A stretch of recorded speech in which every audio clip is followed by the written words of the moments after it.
This week we have a real Australian theme. Not only do we have two Australians confabbing with a token American, but we're dealing with a crystal that is found exclusively in Australia. This week we're exploring Mookaite, which not only is found in Australia, Kyle, but it's in our home state of Western Australia as well, which is really exciting.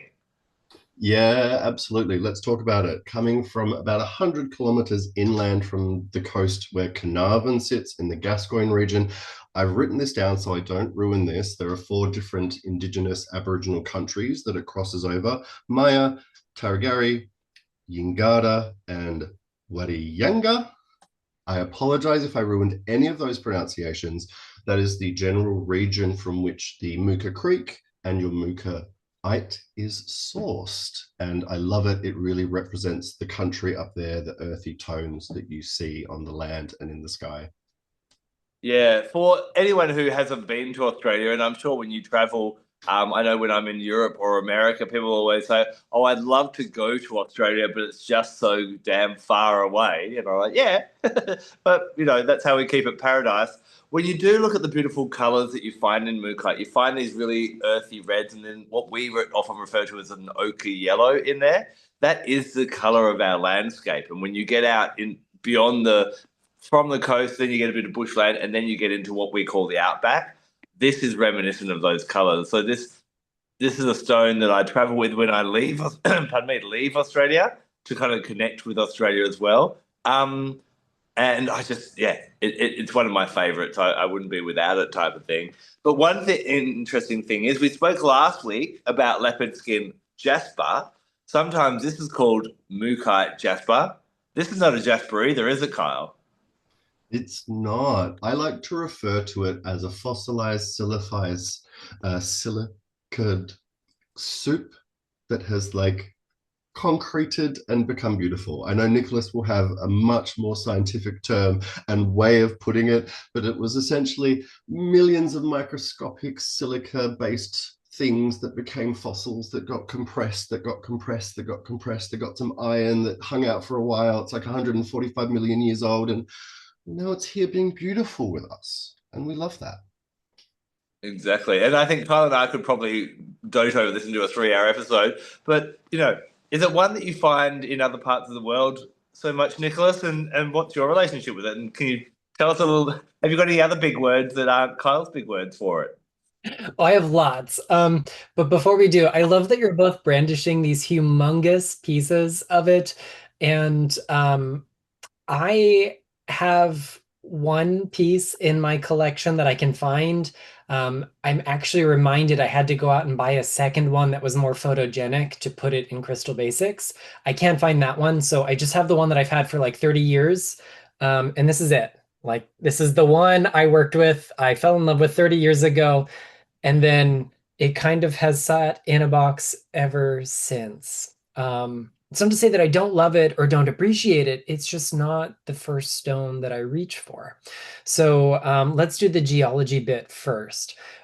Unlike a lot of other things we call Jasper that are true members of the chalcedony group, what we have here is a chert-like rock. So it's very similar in composition and texture to flint, but we could classify it as a highly silicified porcelainite. So porcelainite covers a bunch of different things, but they're basically almost always going to be sedimentary rocks. They can be argillaceous, impure cherts. They can be clay or shale that has been silicified. So, silica-rich groundwater has come in. It could be lots of other stuff, but most importantly, it could also be what this is, which is a type of rock called radiolarite. So radiolaria are like our little blue-green algae that have those silica-rich exoskeletons. And when they die, their exoskeletons build up, the organic bits disintegrate and decompose and do their thing, and the rest turns into sludge. So we get this colloid, this gel, this ooze that is rich in silica that accretes over time and eventually dries out and becomes compressed, and that yields radiolarite. So Mookaite is the best known of all the radiolarites. And it is a really wonderful example, as Adam mentioned. All basically the entire color palette is ode to different states of iron, iron oxides, iron hydroxides, and so on and so forth. And this is a stone that when I work with it, it reminds me that creativity requires action. This is a stone that has its origin in living things that moved, maybe mostly with the ocean's tides, but some of them are quite motile on their own. And it conveys a sense of movement and stillness. It allows us to have this interplay between the two. We get living things that settle into sludge, which is still movable. I mean, it's a liquid, albeit a very viscous one. And then, dries out and gets thrust up to the surface and is eventually revealed. And so I think of this as a stone that helps us harness the whole story that Mookaite embodies. We can reach back into memories to fuel us. We can learn when to settle and let things rest. We can rise again afterwards to help take creative action. This might be a really good one if we can see a picture, but we just don't know what to do next. Sometimes it's just putting pen to paper, or in my case, as a writer, it's sitting in front of the screen and going, one sentence. I feel so unmotivated. Let me write the first sentence, or let me start the outline. And then, before I know it, I had this problem yesterday. I didn't want to do anything, let alone actually sit down and write. And I've just finished the 9th chapter of the next book that I'm writing. And so I have all of the information, all of the research, not organized, but it's all on paper for my next chapter. And I just had to sit down and go, well, why don't I organize a few thoughts? And then organizing a few thoughts turned into, oh, well, I could write this paragraph right now from the, top of my head, no problem. Oh, well, that segues into this other idea. Let me go grab the quotation I need to cite this over here. And all of a sudden, it builds up. It accretes the way that radiolarite builds up with the passage of time. Every tiny piece is an important part of that creative landscape that yields whatever our expression is going to be. Whether you're writing, singing, dancing, sculpting, it doesn't matter. Life is creative. And if life is not creative, we're doing something wrong. I think existing in interesting times is an act of creativity, whether you like it or not. And so this is a stone that can help us when we feel like we don't know how to have the stamina to get all the way through, or we've got um, decision paralysis. There's too many choices for what to do next. We don't know what the first step should be. Just try something. Mookaite is a stone that is all about trying and seeing where it leads you.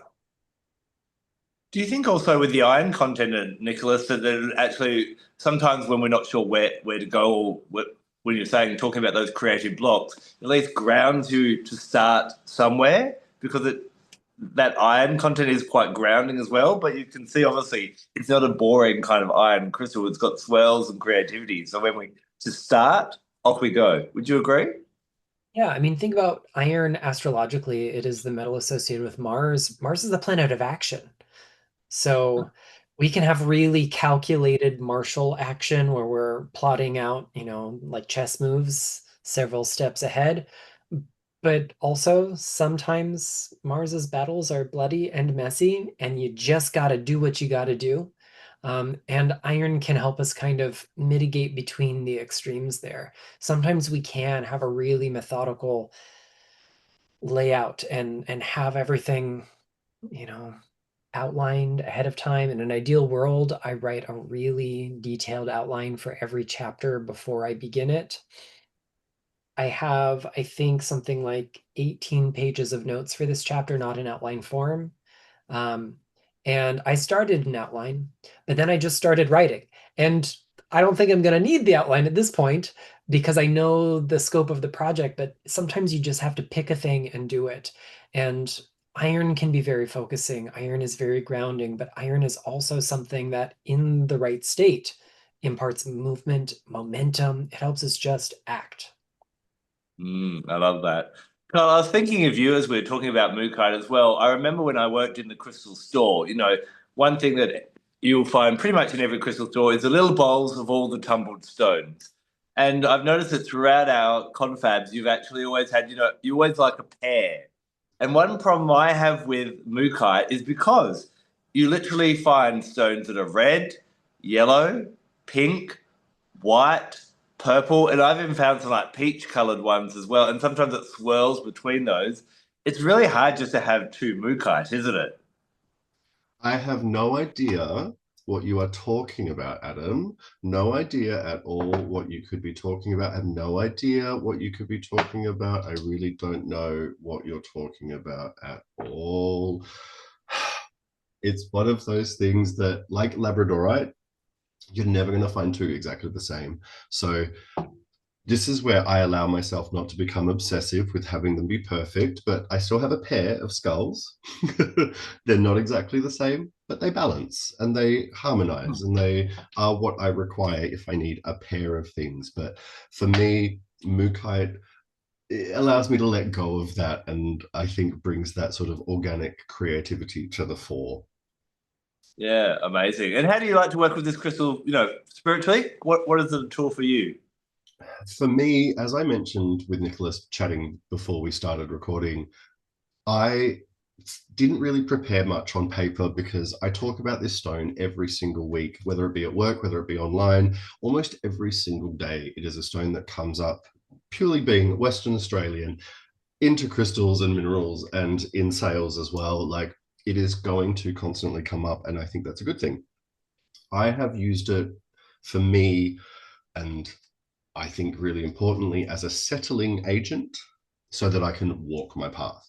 Like, don't run before you can walk. And I think the lesson in Mookaite, as Nicholas mentioned, once you start, once you take a step, you don't realize how far you've walked. You don't realize how far you can actually get until you start, until you begin. And I think that combination of earthy, fiery coming together allows a momentum to begin. And I think that's a really important lesson that comes with Mookaite is when you start walking, when you start moving, you will start building momentum, and it can be slow. Slow momentum builds, but it still builds, and then it gets faster. And then all of a sudden you're running, and then all of a sudden you're like, I wish I could slow down again. And then you have to slow down the momentum, right? And I think it allows us to be in control of the driver's wheel and the gears. It allows us to be less bothered by how busy everything else is around us, by how crazy everyone else is, or the expectations that come from ourselves and others in the world around us, and the need to show and do and share and achieve. And I'm exhausted just thinking about it. Like, I'm exhausted thinking about it. And Mookaite brings you back down to, like, I hate to like parallel this to where it comes from, but like when you are out and it's 40 degrees and there's barely any water and barely any shade, right? You have to manage yourself. You have to take care of your energy. You have to walk slowly. It's an endurance test. It's not a sprint. It is something that's really important, is when you are under that extreme pressure, you have to manage how much energy you have and work with, and you have to be able to be in control of it and not let the universe kind of push you around. And I think it can and it will, but we can sort of regain control beautifully with it. We can feel settled, we can feel comfortable, balanced and thoughtful. We can feel okay with what we're doing and take the pressure off, take the weight off, know that we can achieve as we go along. I find it removes that need for like the structure of hitting certain goals. Like, you realize you hit the goal once you've walked past it. You realize you've gotten to the place when you can see it on the horizon, right? You know that you're actually there. It's just sometimes we have to put one foot in front of the other. Sometimes it's that there is so much on your plate that just putting one foot in front of the other is actually enough. And you don't necessarily have to feel like you're even doing anything. Like, just doing the washing, just making sure you're getting up and brushing your teeth in the morning, doing little things actually creates a bit of momentum and movement. And then in a couple of weeks, you'll see yourself feeling more engaged in your own life. As someone who has dealt with chronic pain, depression, a lot of mental health issues, being stuck within yourself is often the worst thing, and it can spiral. But it can also spiral in the other direction when you allow yourself to stop and settle and start again, create the new momentum. Sometimes it is the stopping and the slowing down to then move back in the other direction. And that's a reality of life. Sometimes we have to realize we've actually gone too far in one direction. We've gone and overcorrected, and we need to bring it back to the center and then keep going. But that requires steps, that requires processes, that requires doing something and starting somewhere. And starting somewhere is sometimes just realizing what's wrong, realizing the wrong turn that you made, realizing the different expectations were coming from someone else. And now that you've gotten older, become wiser, earned some gray hairs, you realize you want different things. And so you start making steps in the other direction. You don't have to rush. You don't have to force. You don't have to tell everyone about it. Mookaite, I feel, is a deeply personal stone. It is a stone that doesn't scream from the rooftops. It's a stone that doesn't need to be the center of attention. It is a stone that just exists. It is there in all of its weird, wonderful, beautiful glory, in all of its range of colors and patterns. It will just continue to hang out and be there. Like, people forget, we know as Western Australians, like, our landscape is the oldest, most weathered on the planet, right? Like, it has been here for so long, and what is on the top of the earth in Australia has been there for as long as anything else that's been on the surface. So it has gone through it. Like, it has lived and existed. It has dealt with all of these highs and lows that have existed on this planet. And you can too, amongst all of this craziness, amongst all of this madness, amongst everyone else's problems. You can find your path. Sometimes it takes a while. Sometimes it takes a bit of focus, but if you start the steps, if you start walking that path, you will find the right way for you, and it will be your path, no one else's. I love that. And I love the word settle that you used. I find Mookaite does have a really beautiful settling energy about it. I want to share a couple of ways that I love to use this practically. So first of all, as we see on these stones, we've got the red and the ochre. Now, yellow normally isn't necessarily seen as a grounding color, but when we're looking at that kind of ochre yellow, and as an Australian, that is the color of our earth often, and it's used as a bit of a grounding color. So you've got these grounding reds and ochres. But then you've got the highly spiritual colors of the whites and the pinks and the purples. And it kind of really helps to integrate the two. Now, often we feel that we need to go somewhere in the world to be in a place of spirituality. We need to go to Stonehenge or Machu Picchu or the pyramids or Uluru or all of these sacred sites. And not to just with things like the sacred ley lines and so on. But what I've found by working with Mookaite is that you can find spirituality and magic in your own backyard. That the whole earth has its magical little spots, and that you don't have to go somewhere, somewhere special. And unfortunately, a lot of the time when you go to any of those special places, you're surrounded by a bucket load of people and what should be a spiritual experience. I know my partner was rather disgruntled about Stonehenge because he couldn't enjoy it because all he could hear was the cars going by on the highway nearby, type of thing. So take your Mookaite out into your own backyard and just sit with it, ground yourselves, and listen. And maybe the old lemon tree at the back, it has some great wisdom that could be more profound than sitting in one of the great pyramids. Maybe an old rock that you kind of lean up against gives you more profound an experience. And going and walking around Stonehenge or navigating Machu Picchu, I found this to be really great for reminding us that we don't have to be in a special place to find our spirituality. The whole earth has got that covered as well, type of thing. And the other kind of way I love to use this, and I love to get both your feedback as a West Australian, Kyle, and yours as well, Nicholas, is I always travel with this stone. So I do a trip to Europe each year and a trip to America each year, and then squeeze in some other ones in as well. And we all know when we've been on a plane for a long time, or even if we're just somewhere where we're not familiar with, it can be a little bit unsettling. And what I love to do is this is my Mookaite pendant that I travel with, and I will pop this on, and it's so basic an exercise, but still it's really effective. I pop it on, I hold it, and I visualize the good old roots going into the ground. And as I do that, I just kind of I try and tune in to the energy of that land. So I remember doing this when I had a really unsettling experience, and I rocked up at a hotel that hadn't been booked properly, and I had to walk through the rain and find a hotel and all this kind of thing in the middle of Paris. And I've done it all around the world where you just start to feel the vibe of that land wherever you are. And I found that has helped me to feel less stressed. It's helped with jet lag.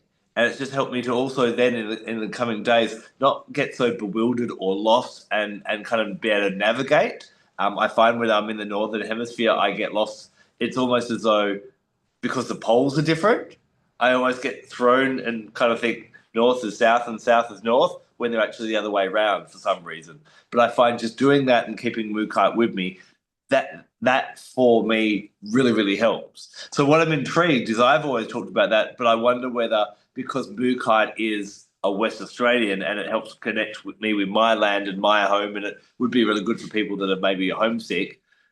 Kyle, would that work for you? And Nicholas, would you use Mookaite or would you maybe try and find something that might be more local to where you're from? What do you reckon, Kyle? This little heart came with me on my trip to Thailand. I will always pick and take Mookaite with me traveling because I do find it really, really settling. I do find it really, really grounding. I find it very supportive, but also when I travel, I also get overexcited. So I also need to be settled and balanced and able to kind of navigate. So I find it twofold in the way I like to work with it and how it helps me when I do travel. What about yourself, Nicholas? Do you think you could use Mookaite for that, or would you probably refer to something a bit more local for yourself when you're traveling? I think any good grounding stone, take your pick, is a wonderful travel ally for all of the reasons that you've mentioned. That being said, I have the ones that I default to, and given how little Mookaite there is in my collection, and how hard I had to look for this one piece, I think we know that I'm not traveling with my Mookaite. I love traveling with Presley Bluestone. I also love having it on my desk when I write, or around my wrist when I go to work, or around my neck at all times of day, and on my altar, and in my crystal skull collection. There's a theme here. I really like Presley Bluestone is the answer to that. And I find it both expansive and grounding and really helpful for integrating when I travel. We talked about it last week, but for me, one of my antidotes to jet lag is um, leopard skin jasper, because it has this association with rhythm and timing and helping my circadian rhythm adjust to local time. That's one of my favorites that I've worked with for that. And honestly, I almost always fly with a very small piece of Florida limestone. It's usually a little fossil embedded from the limestone. Sometimes I'll have a little piece of agatized coral as well, because it's a great talisman of protection and travel safety anyway. But those are things that are, found here in Florida, and therefore I can take a little piece of it with me.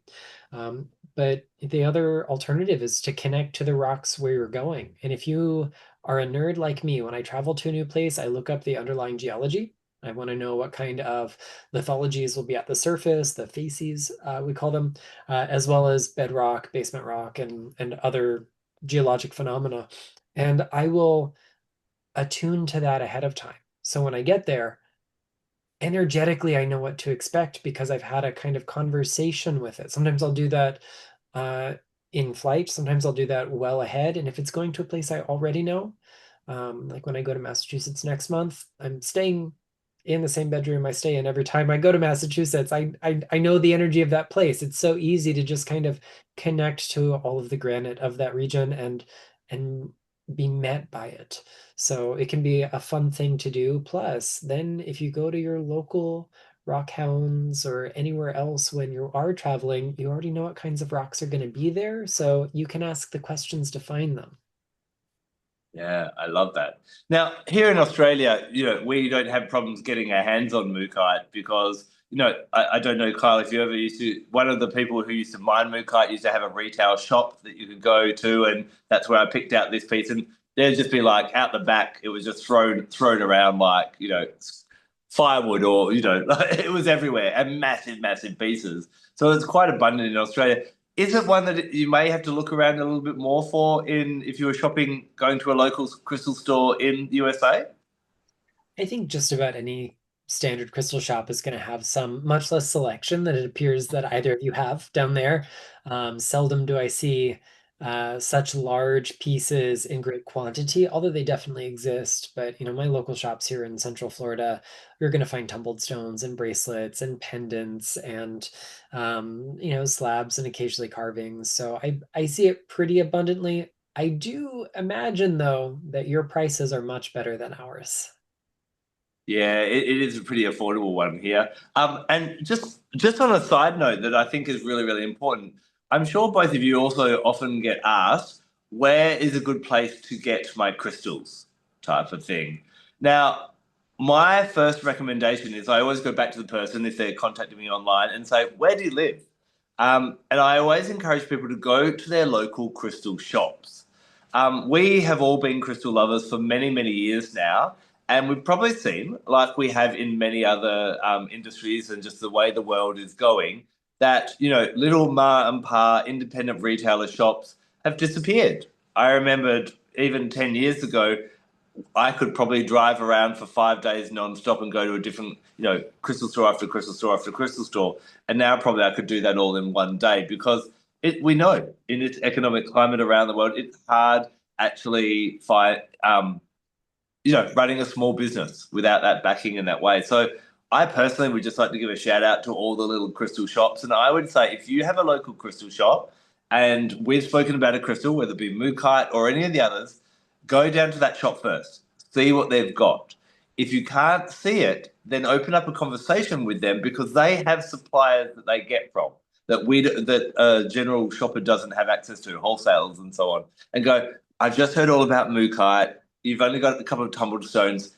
Is there any chance you could find me a pendant and support them in different ways as well? Because I think the more there's something special, and I think for me, it was walking into a crystal shop that began me on this journey when I was about 18.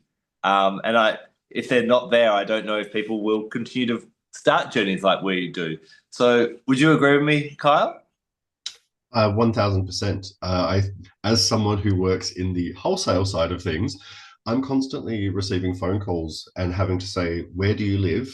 I will direct you to the crystal shop that you should be going to. I'm not selling to you and I can't sell to you. Like, support whoever is closest, support whoever is local, and let them support you as well because they're doing their best and they're trying to make a living, they're trying to exist. And I think in places like Australia, the United States, in Western places, they're fairly accessible nowadays. Most cities will have some somewhere, even if it's like a witchy shop, even if it's an oddity shop, even if it's, who knows, our local post office has crystals in it. Like, there are so many little things nowadays where you can find them. Just look in your area and support what is close. And then if you really can't, that's when you maybe look a bit further afield. But I always, as you do, encourage local. What about yourself, Nicholas? Do you find in the USA from when you began your crystal journey to now, the number of shops has shrunk and there's a need to support them? Well, I started my journey quite a long time ago, so we're going on 31, almost 32 years. So I've actually seen two actions, a massive explosion, and particularly in the last few years, a gradual decline. I know a lot of folks personally in my life who've maybe changed the scope of their business or scaled back or retired or semi-retired or moved from in-person to online because of the cost of overhead. And currently with the political climate in the United States, this month we're projected to have some pretty massive tariffs that are going to impact this industry on all Brazilian goods. And it's going to make the next couple of large trade shows like Denver and Tucson very interesting, I think.